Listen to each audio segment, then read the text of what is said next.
शेतकरी बांधवांनो, आपण एका आज हळदीच्या प्लॉटमध्ये आहोत. तर आज हळद काढणीला सुरुवात केलेली आहे. तर तुमचा परिचय द्या. शंकर भारत गोरे, राहणार डिग्रज बुद्रुक, तालुका कळमनुरी, जिल्हा हिंगोली. बरं बरं. तर हे जे हळद आहे, तुम्ही बघून समाधानी आहात का? हो. बरं बरं. तर मावशी, तुमची खूप मेहनत घेतलेली आहे हळदीमध्ये, आणि तुम्ही जे सगळं जे नियोजन तुम्हाला दिलेलं आहे ते कोणी दिले?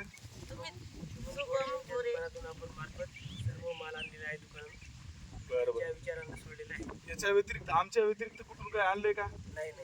बरं बरं.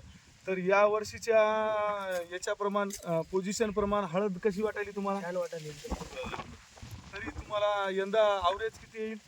जवळपास 30 आवरेज वाटायला. बरं बरं. तरी तुम्ही समाधानी आहात का? समाधानी.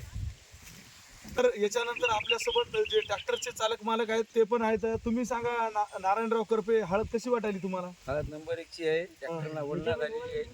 तरी 25 ते 30 क्विंटलचा आवरेज येणं आहे. बरं बरं. तुम्ही आता ही हळद बघायले दुसऱ्याच्या, पण एवढी आतापर्यंत चांगली कोणाची वाटली का? नाही. तर साधारणतः तुम्ही या 1.5 एकरला खर्च किती केला पहिल्यापासून ते लास्ट पर्यंत? 1 लाख रुपये खर्च झालेला आहे. बरं बरं. तर दुसरं कुठूनच काही आणलेलं नाही ना? बरं. आमचं मार्गदर्शन तुम्हाला कसं वाटलं? एकदम छान वाटलं. बरं. तरी मी जे काय करायलो ते शेतकऱ्यासाठीच करायलो.